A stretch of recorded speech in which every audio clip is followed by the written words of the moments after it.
So for those of you who didn't see, a while back, Tommy tweeted out one of my videos. I'm not on Twitter, so thank you to everyone in the comments who told me that he tweeted about me. It was the fugi-dove video. Screw you, it's fugi-dove. I know I said fugi-dove wrong through that whole video. Fugi-dove, fugi-dove, fugi-dove. It's mainly because my brain has to like stop and process how to say it in order to say fugi-dove. It's kind of like Benedict Cumberbatch saying penguins. So why are these woodlands so attractive to penguins?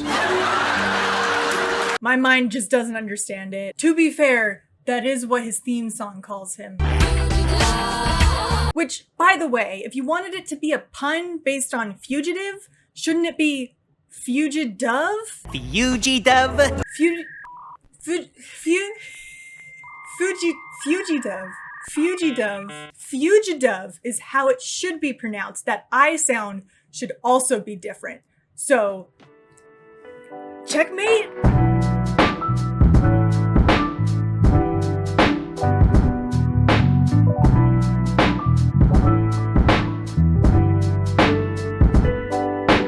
That was kind of a super surreal moment for me because it means one of three things. Either someone sent Tommy my video and he chose to watch it, YouTube recommended the video to him and he chose to watch it, or he is subscribed to my channel and he chose to watch it. And any one of those is scary to me because it either means someone close to Tommy, the YouTube algorithm, or Tommy himself is actively following my channel and finds it worthy of his attention, which is really weird to think about. And you know, the most likely scenario is probably that someone sent it to him and he saw it and thought it was funny. Him being a subscriber seems very, very unlikely to me, but it is theoretically possible. So I'm going to use this as an excuse to assume that Tommy is a super fan of my channel who watches every single one of my videos. And I can therefore directly address him in my videos like he's watching. So hey Tommy, hope you're enjoying the video so far. I made this for you. Anyway, now that we definitely for sure have a writer of the show watching, I figured I would pitch some of my ideas for Ninjago. He's definitely totally watching and I'm not totally wasting my time doing this. And if by some chance he isn't watching, maybe you guys want to hear my ideas too. Now, I'm not going to suggest anything that I would change about past seasons because we're already past those. There's no changing the past. The past is the past and the future is the future. Is that how it goes? I think they say it a couple of different ways. The past is the past and the future is the future. We always have the future? Maybe that's it. There's always the future. I thought I'd give one suggestion for each of the main characters and then just a couple rapid fire general changes I would make. Starting with the main character, Lloyd. Now, Lloyd has really grown on me since the voice change. I think they're on the right track for him. Lloyd has had some problematic history with love interests. Obviously there's Harumi and then Akita who kind of kissed him and then he immediately went to a different realm. I think it would be really funny if you just leaned into that a little bit more. Maybe Lloyd is a total hopeless romantic. He falls in love with like every girl who shows a passing interest in him and ones who don't, but he has no idea how to interact with them at all, and it always kind of ends badly. Like it's a running joke every time there's a new female character.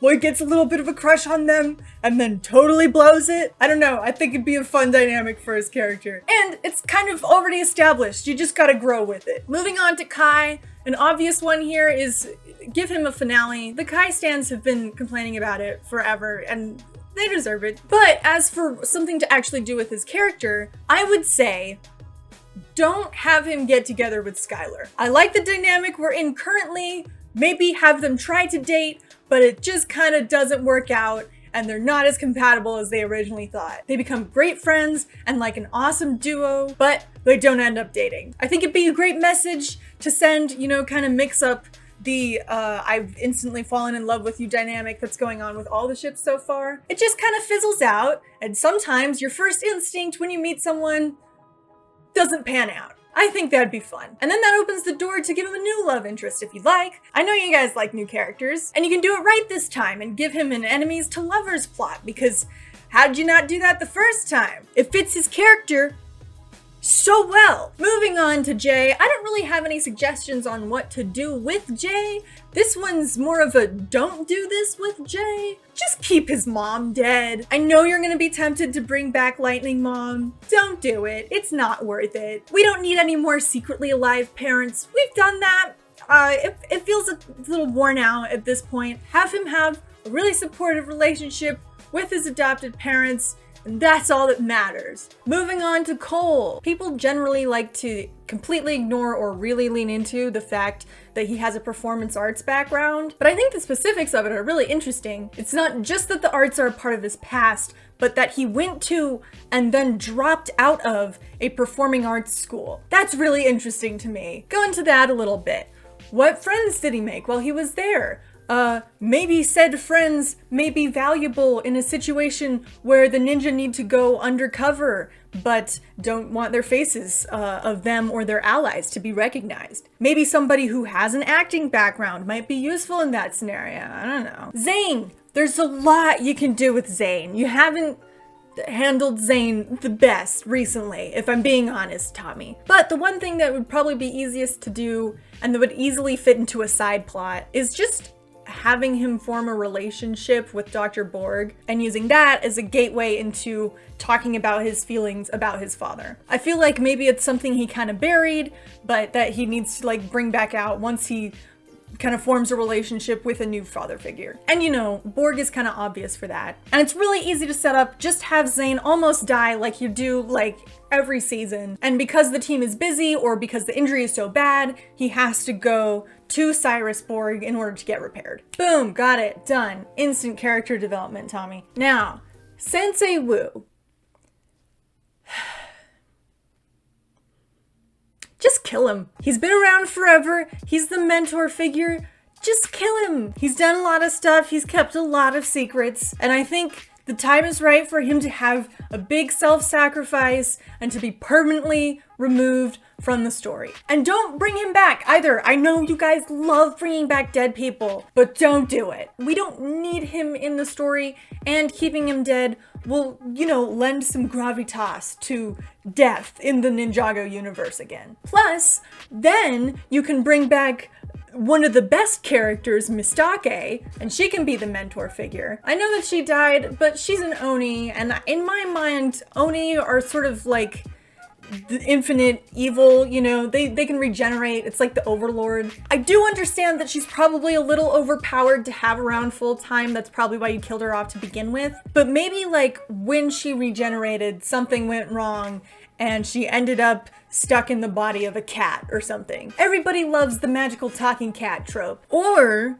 hear me out, maybe she's the chicken. Why is the chicken around? Why is the chicken so friendly? Why does the chicken come along to battles? Because the chicken is Mistake.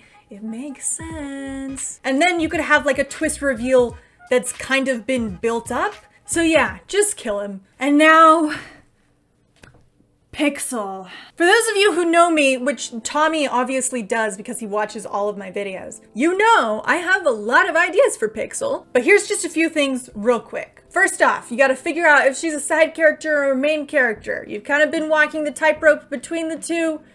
Figure it out. If she's a main character, have her do stuff. Bring her along in every season like a main character. If she's not a main character, quit teasing us pretending like she is. Give her some distance. Make her presence mean something. Have it be good. I know you know how to do this because you've done it with Skylar. You've tweeted about how you've done this with Skylar. Second, you need to acknowledge how much this weird side/main character situation has affected her. Have a subplot where she just snaps and leaves, or maybe she doesn't snap, she just is done and she retires. And then the ninja realize, oh crap, we literally cannot function without Pixel. I'd also really like to see a flashback episode where we see what Pixel was doing in Master of the Mountain. There's just this missing chunk of time in the timeline where you could have her do anything that would play into the plot of any future season. I feel like it's an opportunity And I really want to see that potential fulfilled. All right, general suggestions. Zippy and Chompy, both great dragons. Zippy is kind of like a dog dragon. Chompy is kind of like a cat dragon. I need them to meet. I need them to have a subplot in the background of a season where like nobody notices that they're advancing the plot together as dragon friends, and then at the very end of the season they like fall asleep on each other as cute cat dog friendship stuff. Make it happen. Lil Nelson is the mailman's grandson. This one just seems obvious to me. Make Ultraviolet more of a mainstay villain. She should be a Ninjago staple because she's a good character, but I don't necessarily think that she needs to want to take over the world or anything. She just wants to be a crime goddess, and that's cool. She has realistic standards for herself. Maybe she kind of rallied up the remains of the Sons of Garmadon, and she's kind of semi-running the operation now. I don't know. I feel like you should utilize her more, though. Make Raincloud shipping canon. This one also seems obvious to me. It's Vanya and Benthomar. They seem like the most obvious couple in the world to me. Make it happen. My next point just says Karloff owns a flower shop. This is perhaps the most obvious one. Bring back Kalmar. You've already established that every person who's been eaten by a giant snake returns in some capacity, and I feel like keeping with that internal logic would be good. Give us a Christmas special, or I guess a Festival Day special. Looks like Festival Day came early. Give us a special where all the ninja get cute winter outfits and they get snowed in and they have to figure out whatever. Maybe you can give Pixel this special. You know, if you don't want to give her a full season, but you still kind of want her to be a main character, give her the special. I just want to see the ninja cuddling up by the fire while it's snowing outside with hot cocoa and sweaters. Is that too much to ask? And last but not least, maybe just do some smaller scale stories for a little while. Crystallized is like Ninjago Endgame, which is fun, but in the future, I would definitely stop trying to one-up yourself. Having non-end the world stakes means that you have more time for character development, and as an added bonus, when you do a bigger season, it feels even bigger. So give yourself a break, have a season where Ultraviolet is the main villain. She's not doing anything crazy. Maybe she just has like a counterfeiting ring. That's a bad idea. You could call it Ninjago reprinted. You have smaller stories. It gives us time to breathe. It gives us time to do things that aren't saving the world, and I think that's a good thing. Anyway, those are my suggestions, Tommy. You like any of them? You should like all of them because they're great ideas. Anyway, in all seriousness, I hope this was a fun video for you guys. This is Dr. Pepper Zero Sugar Cream Soda. Real good stuff.